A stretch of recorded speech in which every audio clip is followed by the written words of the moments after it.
Welcome to the StockMentor.com studios here in the beautiful Black Hills of South Dakota. I'm your stock mentor, Brian Johnson, and I'm making professional trading simple. And the Bulls did it to the Bears again. We start out with a big gap down in the morning, and the Bulls, from the very start of the day, are doing nothing here but buying the dips. Just same story, different day. Buy the dips. Had a nice move down in the futures last night. Thought, well, we'll see what happens in the morning. If this thing continues downwards, that's what I was really looking for, was another push down, not up at the moment, or at the morning's open. If we could get a break, I thought below 1036, we might see a lot of bulls cover, and they just drove it right back up again at the end of the day. So as I've been saying all along, no reason to think we can't go higher. Nothing really broken in here yet. So we are continuing to watch this thing to the upside. As you can see on the Dow,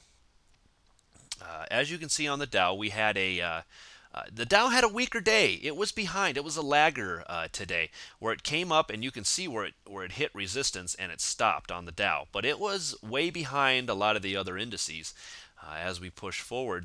And even on the 60-minute chart, I want to show you that there's nothing broken in this formation that we're looking at here that tells us that we can't go higher than where we're at. The NDX, that little channel I drew in, staying above, doing a very good job of staying within that channel, and we're still seeing it continue higher. We are up above this area back here, so 1700 could be the next area. Let's go ahead and look at the weekly. We might even see a push. As you see now, the NDX is still right at 1693.45 was the 200, and we closed at 1693.76, so we really closed right on the 200. But we're still looking at some very bullish behavior in the markets right now. 1773 seems like a long ways to go, but I wouldn't say it's out of the realm of possibilities. Keep in mind, though, we are in the middle of options expiration week. Volatility is due to set in. We saw it from the get-go this morning, straight up from the very start of the morning, and never looked back all the way through the day. So anything can happen. The SPX on a 60, I cannot give you. I don't. Let me take a look. Maybe I can. 1049.23. I think that's about right. Let me look at today. Yes. Okay. So earlier, I'm sorry, stock charts earlier was telling me that the SPX and the VIX and some other stuff was not updating correctly, but it looks like everything's working fine.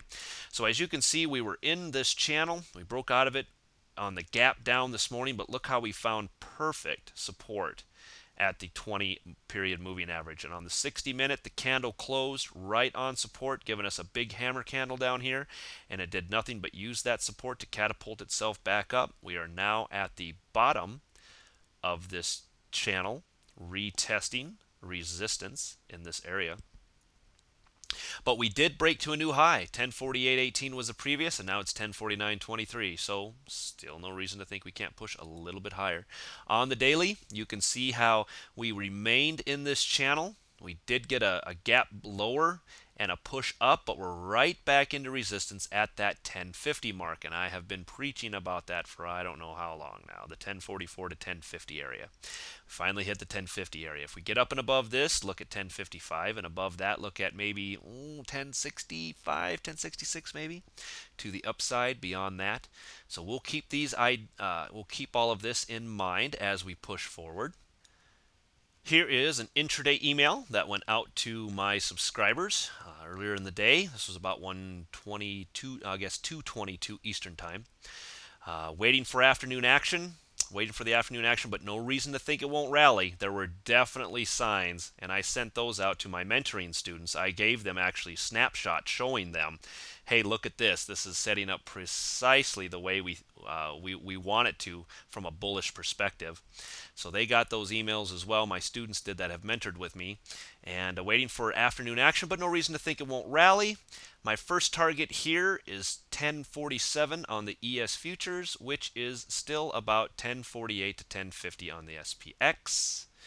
And the day ended up closing right here at 1049.34. So I think I missed by 0.66 points on my resistance area. So 1050 is holding. Once again, for those of you, if those type of intraday emails will help you, if those are the kind of comments you're looking for intraday to help you in your trading, sign up for the newsletter. If you're watching the daily video, there's a link right above this video. Otherwise, you can click here to subscribe on my products page. It's $15 a month. Woohoo! But if those type of intraday comments will help you and help you make money, man, it's well worth it. So think about it, and let's get back to the markets. Okay, so while we are still getting a quasi-divergence in the MACDs down here, we do have a crossover here on the 1226.9 MACD that I keep. We are getting a little crossover there, but we are still getting divergences. It really doesn't matter. These MACD divergences are only to give you a warning that if you're long, to be very cautious, but that doesn't mean that you need to get short. So if any of you out there are indicator traders, I would invite you to think about learning what the indicators are based on, and that is price action and volume. If you understand price action and volume, you already know what the indicators are doing. That is what you should be doing if you really want to be truly successful in your trading. And that can be taught. Let me know. I can teach you that. So I base everything off price action and volume. That's what we should be watching. I do not put a lot of stress on the indicators. I do use them for a couple of things, but not a lot. I like to look at the charts themselves. They usually tell me everything I need to know. So on the SPX, 1050, then 1055, then maybe 1066, 1065, something like that if we continue to go up. And at this point, still no reason to think that we can't push a little bit higher. I am looking for a move to the downside. If we do, and we break below these levels here, be watching for the 20 daily to hold, and then this little lower trend line if we make it down that far again. I'm sure there are a lot of people that are pretty convinced that we are never ever going down ever again for as long as we live.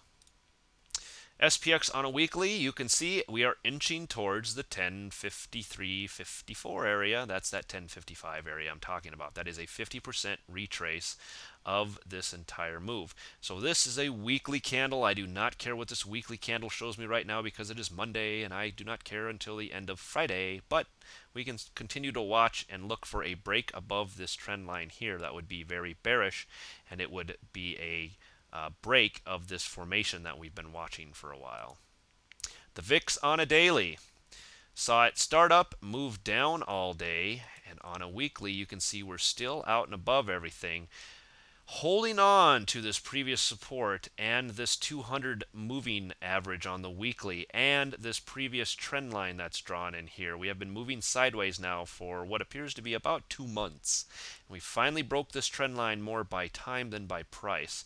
I'm looking to see there is a little bit of a crossover in the MACD, but that is not of as concern to me because we just want to look at this price action and see what happens. If we break down through the 200 and back into this thing that is very bearish, I would still expect it to come back down here and retest this bottom if we get a big push down in the VIX.